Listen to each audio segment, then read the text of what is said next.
ആകാശവാണി. നമസ്കാരം.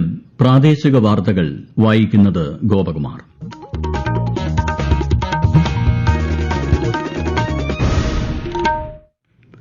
പ്രധാന വാർത്തകൾ. പ്രധാനമന്ത്രി നരേന്ദ്രമോദിയുടെ 3 ദിവസത്തെ യുഎസ് സന്ദർശനത്തിന് മറ്റന്നാൾ തുടക്കം. ക്വാഡ് യുഎൻ ഉച്ചകോടികളിൽ പ്രധാനമന്ത്രി പങ്കെടുക്കും. എംപോക്സ് പ്രതിരോധ പ്രവർത്തനങ്ങൾ അവലോകനം ചെയ്യുന്നതിനായി ആരോഗ്യമന്ത്രിയുടെ അധ്യക്ഷതയിൽ മലപ്പുറത്ത് ഇന്ന് ഉന്നതതല യോഗം ചേർന്നു. കോഴിക്കോട് ജില്ലയിൽ വ്യാപകമായി മഞ്ഞപ്പിത്തം റിപ്പോർട്ട് ചെയ്ത സാഹചര്യത്തിൽ പ്രതിരോധ പ്രവർത്തനങ്ങൾ ശക്തം. മലയാളി ചാർട്ടേഡ് അക്കൌണ്ടന്റ് പൂനെയിൽ മരിച്ച സംഭവത്തിൽ വിശദമായ അന്വേഷണം പുരോഗമിക്കുകയാണെന്ന് കേന്ദ്ര സഹമന്ത്രി ശോഭ കരന്ദലാജെ. ബംഗ്ലാദേശിനെതിരായ 1ാം ക്രിക്കറ്റ് ടെസ്റ്റിൽ ഇന്ത്യ 6 വിക്കറ്റ് നഷ്ടത്തിൽ 339 റൺസ് എന്ന നിലയിൽ. ഐഎസ്എൽ ഫുട്ബോളിൽ ഇന്ന് ബംഗളൂരു എഫ്സി ഹൈദരാബാദിനെ നേരിടും. വാർത്തകൾ വിശദമായി. പ്രധാനമന്ത്രി നരേന്ദ്രമോദിയുടെ 3 ദിവസത്തെ യുഎസ് സന്ദർശനത്തിന് മറ്റന്നാൾ തുടക്കം. വിൽമിംഗ്ടണിൽ 21-ന് നടക്കുന്ന ക്വാഡ് നേതൃതല ഉച്ചകോടിയിൽ പ്രധാനമന്ത്രി പങ്കെടുക്കും. ലോക നേതാക്കളുമായുള്ള ഉഭയകക്ഷി ചർച്ചകളും ഇതോടനുബന്ധിച്ച് നടക്കും. തുടർന്ന് ന്യൂയോർക്കിലെത്തുന്ന പ്രധാനമന്ത്രി അമേരിക്കയിലെ ഇന്ത്യൻ സമൂഹവുമായി സംവദിക്കും. 23-ന് ഐക്യരാഷ്ട്ര പൊതുസഭയിൽ നടക്കുന്ന ഉച്ചകോടിയെയും അദ്ദേഹം അഭിസംബോധന ചെയ്യും. നല്ല നാളേക്കായി ബഹുമുഖ പരിഹാരമാർഗ്ഗങ്ങൾ എന്ന വിഷയത്തെ ആസ്പദമാക്കിയാണ് ഉച്ചകോടി സംഘടിപ്പിച്ചിരിക്കുന്നത്. അമേരിക്കയിലെ വ്യവസായ പ്രമുഖരുമായും സിഇഒമാരുമായും ശ്രീ മോദി സംവദിക്കും. എംപോക്സ് പ്രതിരോധ പ്രവർത്തനങ്ങൾ അവലോകനം ചെയ്യുന്നതിനായി ആരോഗ്യമന്ത്രിയുടെ അധ്യക്ഷതയിൽ മലപ്പുറത്ത് ഇന്ന് ഉന്നതതല യോഗം ചേർന്നു. യുഎഇയിൽ നിന്നെത്തി എംപോക്സ് ലക്ഷണങ്ങളോടെ ചികിത്സയിലുണ്ടായിരുന്ന വ്യക്തിക്ക് ഇന്നലെയാണ് രോഗം സ്ഥിരീകരിച്ചത്. 23 പേരാണ് നിലവിൽ രോഗിയുടെ സമ്പർക്ക പട്ടികയിലുള്ളത്. നിപ സമ്പർക്ക പട്ടികയിലുള്ള 37 പേരുടെ പരിശോധനാ ഫലം ഇന്ന് നെഗറ്റീവായതായും റിപ്പോർട്ടുകളുണ്ട്. കോഴിക്കോട് ജില്ലയിലെ വിവിധയിടങ്ങളിൽ മഞ്ഞപ്പിത്തം റിപ്പോർട്ട് ചെയ്ത സാഹചര്യത്തിൽ പ്രതിരോധ പ്രവർത്തനങ്ങൾ ശക്തമാക്കി. വടക്കുംപാട് സ്കൂളിൽ ഇതിനകം 200-ലേറെ വിദ്യാർത്ഥികൾക്കാണ് മഞ്ഞപ്പിത്തം സ്ഥിരീകരിച്ചത്. കൂടുതൽ വിവരങ്ങളുമായി ആകാശവാണി കോഴിക്കോട് ജില്ലാ പ്രതിനിധി നസീർ ബാബു. കോഴിക്കോട് ജില്ലയിൽ ചങ്ങരോത്ത് ഗ്രാമപഞ്ചായത്തിലെ വടക്കമ്പാട് സ്കൂളിൽ ഇതിനകം 200-ലേറെ വിദ്യാർത്ഥികൾക്ക് മഞ്ഞപ്പിത്ത രോഗബാധ സ്ഥിരീകരിച്ച സാഹചര്യത്തിൽ ഗ്രാമപഞ്ചായത്തിന്റെ ആഭിമുഖ്യത്തിൽ പ്രതിരോധ പ്രവർത്തനങ്ങൾ പുരോഗമിക്കുകയാണ്. 10ഓളം പേർ ആശുപത്രിയിലാണ്. രോഗ ഉറവിടം ഇനിയും കണ്ടെത്താനായില്ല. വീടുകളിൽ ബോധവൽക്കരണ പ്രവർത്തനങ്ങൾ തുടരുകയാണ്. വിദ്യാർത്ഥികൾക്ക് മെഡിക്കൽ സ്ക്രീനിംഗും ഇതിനകം നടത്തിയിരുന്നു. പ്രദേശത്ത് അവലോകന യോഗം ചേർന്നു. പ്രാദേശികമായി സ്കൂൾ തുറക്കുന്നത് നീട്ടുന്ന കാര്യം വിദ്യാഭ്യാസ അധികൃതരുമായി ചർച്ച നടത്തിയിട്ടുണ്ടെന്ന് പഞ്ചായത്ത് അധികൃതർ പറഞ്ഞു. സ്ഥിതിഗതികൾ നിരീക്ഷിച്ച് തുടർ നടപടികൾ സ്വീകരിക്കുമെന്ന് ഡെപ്യൂട്ടി ഡയറക്ടർ അറിയിച്ചു. കുറ്റ്യാടി ആശുപത്രിയിലും 2 വിദ്യാർത്ഥികൾ മഞ്ഞപ്പിത്തത്തെ തുടർന്ന് ഇന്നലെ ചികിത്സ തേടിയിട്ടുണ്ട്. കോഴിക്കോട് കോർപ്പറേഷനിലെ കൊമ്മേരിയിലും 50-ലേറെ പേർക്ക് മഞ്ഞപ്പിത്തം സ്ഥിരീകരിച്ചിരുന്നു. മലയാളി ചാർട്ടേഡ് അക്കൌണ്ടന്റ് അന്ന സെബാസ്റ്റ്യന്റെ മരണത്തിൽ വിശദമായ അന്വേഷണം പുരോഗമിക്കുകയാണെന്ന് കേന്ദ്ര തൊഴിൽ സഹമന്ത്രി ശോഭ കരന്ദലാജെ. അന്നയുടെ മരണം ഏറെ സങ്കടകരമാണെന്നും തൊഴിലിടത്തെ ചൂഷണം സംബന്ധിച്ച് അന്വേഷണം നടത്തുമെന്നും കേന്ദ്രമന്ത്രി അറിയിച്ചു. മുൻ കേന്ദ്രമന്ത്രി രാജീവ് ചന്ദ്രശേഖറിന്റെ എക്സ് പോസ്റ്റ് പങ്കുവച്ചായിരുന്നു പ്രതികരണം. പൂനെയിലെ സ്വകാര്യ കമ്പനിയിൽ ജോലി ചെയ്തിരുന്ന മകളുടെ മരണം ജോലിഭാരം മൂലമാണെന്ന് അന്നയുടെ അച്ഛൻ ആരോപിച്ചിരുന്നു. പിഎം വിശ്വകർമ്മ പദ്ധതിയുടെ 1ാം വാർഷിക ആഘോഷത്തിന്റെ ഭാഗമായി നാളെ തിരുവനന്തപുരത്ത് സംഘടിപ്പിക്കുന്ന പരിപാടി കേന്ദ്ര സഹമന്ത്രി ജോർജ് കുര്യൻ ഉദ്ഘാടനം ചെയ്യും. Kazhakoottam national skill training institute for വിമനിൽ നടക്കുന്ന പരിപാടിയിൽ ഗുണഭോക്താക്കളുടെ സർട്ടിഫിക്കറ്റ് മന്ത്രി വിതരണം ചെയ്യും. പിഎം വിശ്വകർമ്മ പ്രദർശനത്തിന്റെ ഉദ്ഘാടനം നിർവഹിക്കുന്ന അദ്ദേഹം കരകൌശല വിദഗ്ധരുമായി ആശയവിനിമയം നടത്തും. മഹാരാഷ്ട്രയിലെ വാർധയിൽ പ്രധാനമന്ത്രി നരേന്ദ്രമോദി പങ്കെടുക്കുന്ന ദേശീയ പിഎം വിശ്വകർമ്മ പരിപാടിയുടെ തത്സമയ പ്രദർശനവും പരിപാടിയിൽ ഉണ്ടാകും. പാലക്കാട് ജില്ലയിൽ നെഹ്റു യുവകേന്ദ്രയുടെ ആഭിമുഖ്യത്തിൽ സ്വച്ഛതാ ഹി സേവ ക്യാമ്പയിന് തുടക്കമായി. ക്യാമ്പയിന്റെ ഭാഗമായി 100ഓളം യുവതീ യുവാക്കൾ കോട്ടമൈതാനത്തിലെയും പരിസര പ്രദേശങ്ങളിലെയും പ്ലാസ്റ്റിക് മാലിന്യങ്ങൾ ശേഖരിച്ച് സംസ്കരിച്ചു.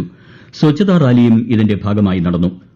മേര യുവ ഭാരതിന് കീഴിൽ സംസ്ഥാനത്ത് സംഘടിപ്പിച്ചുവരുന്ന ശുചിത്വ പരിപാടികളെക്കുറിച്ച് നെഹ്റു യുവകേന്ദ്ര സംസ്ഥാന ഡയറക്ടർ എം അനിൽകുമാർ ആകാശവാണി വാർത്തകളോട്. പൊതുസ്ഥലങ്ങൾ, ചരിത്ര സ്മാരകങ്ങൾ, വിനോദസഞ്ചാര കേന്ദ്രങ്ങൾ, ഓഫീസുകൾ, വിദ്യാഭ്യാസ സ്ഥാപനങ്ങൾ, ജലാശയങ്ങൾ തുടങ്ങി എല്ലാ പൊതു ഇടങ്ങളിലും സന്നദ്ധ പ്രവർത്തകരുടെ സേവന പ്രവർത്തനങ്ങൾ വഴി ശുചിത്വ സന്ദേശവും എത്തിക്കാനും ശുചിത്വ പ്രവർത്തനങ്ങൾ നടത്തുകയുമാണ് ഈ പരിപാടി കൊണ്ട് ഉദ്ദേശിക്കുന്നത്. മേര യുവ ഭാരത്, നെഹ്റു യുവകേന്ദ്ര, നാഷണൽ സർവീസ് സ്കീം യൂത്ത് ക്ലബ്ബുകൾ തുടങ്ങിയവരുടെ വളണ്ടിയർമാർ ഇത്തരം പ്രവർത്തനങ്ങളിൽ പങ്കാളികളാവും. ശുചിത്വ സന്ദേശമുയർത്തി റാലികൾ, പ്രതിജ്ഞകൾ, ശുചിത്വ മാരത്തോൺ എന്നിവയും സംഘടിപ്പിക്കുന്നുണ്ട്. കേരളത്തിൽ മാലിന്യമുക്തം നവകേരള ക്യാമ്പയിന്റെ ഭാഗമായി ശുചിത്വ മിഷൻ, കുടുംബശ്രീ, മറ്റ് സർക്കാർ ഏജൻസികളുടെയും സഹകരണത്തോടുകൂടിയാണ് സ്വച്ഛതാ ഹി സേവ ക്യാമ്പയിൻ സംഘടിപ്പിക്കുന്നത്. ഈ വാർത്തകൾ ആകാശവാണിയിൽ നിന്ന്. കർണാടകയിലെ ഷിരൂരിൽ ഗംഗാവലി പുഴയിൽ മണ്ണിടിച്ചിലിൽ കാണാതായ കോഴിക്കോട് സ്വദേശി അർജുനായുള്ള തിരച്ചിൽ നാളെ പുനരാരംഭിക്കും. ഇതിനായി കാർവാറിൽ നിന്നുള്ള ഡ്രഡ്ജർ സ്ഥലത്ത് എത്തിയിട്ടുണ്ട്. ശക്തമായ മഴയിൽ കഴിഞ്ഞ ജൂലൈ 16-നുണ്ടായ മണ്ണിടിച്ചിലിലാണ് അർജുനെ കാണാതാകുന്നത്. തുടർന്ന് നിരവധി തവണ തിരച്ചിൽ നടത്തിയെങ്കിലും എല്ലാ ശ്രമങ്ങളും വിഫലമാവുകയായിരുന്നു. ഓണക്കാലത്ത് വിതരണം ചെയ്ത ഭക്ഷ്യവസ്തുക്കളുടെ ഗുണനിലവാരവും സുരക്ഷയും ഉറപ്പുവരുത്തുന്നതിനായി ഭക്ഷ്യസുരക്ഷാ വകുപ്പിന്റെ നേതൃത്വത്തിൽ സംസ്ഥാന വ്യാപകമായി 3881 പരിശോധനകൾ നടന്നതായി മന്ത്രി വീണ ജോർജ്. 231 സ്ക്വാഡുകളാണ് പരിശോധനകൾക്ക് നേതൃത്വം നൽകിയത്. ഗുരുതര വീഴ്ചകൾ കണ്ടെത്തിയ 108 സ്ഥാപനങ്ങളുടെ പ്രവർത്തനം നിർത്തിവയ്പ്പിച്ചതായും മന്ത്രി പറഞ്ഞു.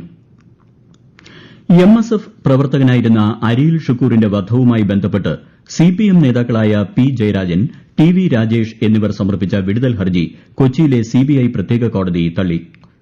ഗൂഢാലോചന നടന്നതിന് ഇരുവരുടെയും പങ്ക് തെളിയിക്കുന്ന ഫോൺ രേഖകളും സാക്ഷിമൊഴികളും സാഹചര്യ തെളിവുകളും ഉണ്ടെന്ന ഷുക്കൂറിന്റെ മാതാവിന്റെ വാദം കൂടി കണക്കിലെടുത്താണ് കോടതി നടപടി.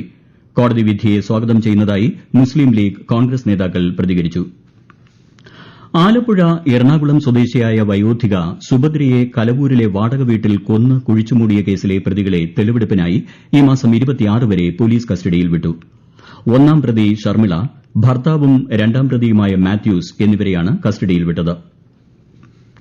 സ്മാർട്ട് സിറ്റി പദ്ധതി പ്രവർത്തനങ്ങളുമായി ബന്ധപ്പെട്ട് തിരുവനന്തപുരം ആൽത്തറ മേട്ടുക്കട റോഡിൽ സ്ഥാപിച്ചിട്ടുള്ള പുതിയ ലൈനുകൾ ചാർജ് ചെയ്യുന്ന ജോലികൾ നടക്കുന്നതിനാൽ ഈ മാസം 24-ന് പകൽ 10 മണി മുതൽ രാത്രി 12 മണി വരെ പ്രദേശത്ത് ജലവിതരണം മുടങ്ങും. Vazhuthacaud Udara Shiromani road, Palottukonam, CSM Nagar, Sisuvihar lane, cotton hill, Edappazhinji, K Aniruddhan road, Irakkam road, Mettukkada, Valiyasala, Thycaud എന്നീ പ്രദേശങ്ങളിൽ ജലവിതരണം തടസ്സപ്പെടും.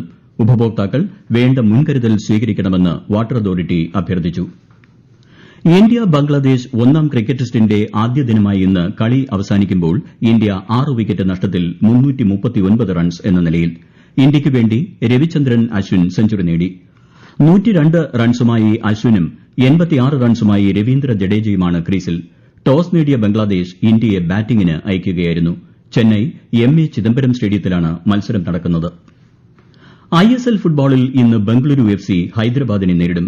രാത്രി 7:30-ന് ബംഗളൂരുവിലാണ് മത്സരം. രാജ്യത്തെ ഓഹരി വിപണികളിൽ നേട്ടം. ബോംബെ ഓഹരി സൂചിക സെൻസെക്സ് 236 പോയിന്റ് നേട്ടത്തിൽ 83,184-ലും ദേശീയ ഓഹരി സൂചിക നിഫ്റ്റി 38 പോയിന്റ് ഉയർന്ന് 25,415-ലും വ്യാപാരം അവസാനിപ്പിച്ചു. സ്വർണ്ണവിലയിൽ നേരിയ കുറവ്. പവന് 200 രൂപ കുറഞ്ഞ് 54,600 രൂപയും ഗ്രാമിന് 25 രൂപ കുറഞ്ഞ് 6,825 രൂപയുമാണ് ഇന്നത്തെ വില.